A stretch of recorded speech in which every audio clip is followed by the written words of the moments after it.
overseas contracts, they can make exporting look easy. A.W. Fraser have been there and done it, and one thing they'll tell you is it isn't easy. A.W. Fraser started exporting nearly 30 years ago. Now they have a worldwide reputation for creating highly specialised brass or bronze products for industries in more than 20 countries.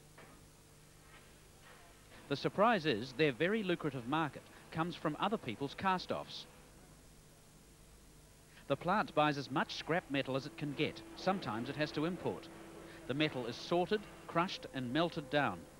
The base is copper. Careful addition of various elements will create the exact alloy for a particular order. The molten brass is almost instantly solidified into a brass log using a water-cooled graphite die. It is cut into billets for extrusion. It's heated in a furnace to 700 degrees and then fed into a press. We constantly look for ways to add value to the product, so by the time our bale of compressed copper or scrap metal goes out the door, it's worth many, many times the amount of money that it was when we first put it into the factory. Frasers have learned that exporting can be rich in rewards, but you follow the rules or you die. Well, the most important thing, we think, is to, first of all, to identify your market. Now, most of our markets for New Zealand companies are overseas, so therefore you have to go and visit the market, find out what they want. That means that you have to visit them very regularly. It's not just a matter of producing a product and hoping that it will sell itself. You have to build the confidence with the customer. You have to build reliability, so that you've got to break down this 6,000-mile gap.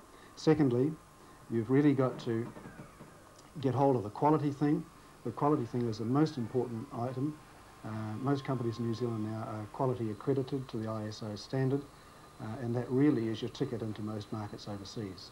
The next rule is to go for as much high technology as you can, but never ignore the innovations offered from the factory floor. Finally, but most importantly, is total staff involvement. You must keep everybody informed with what you're trying to do. Then they feel part of the operation and everything works much more efficiently.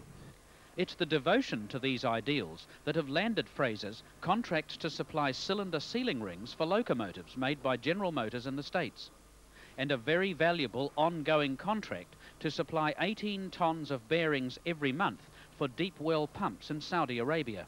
Again, it was a matter of locating the product, going to the customer, finding out what they wanted, and then producing it.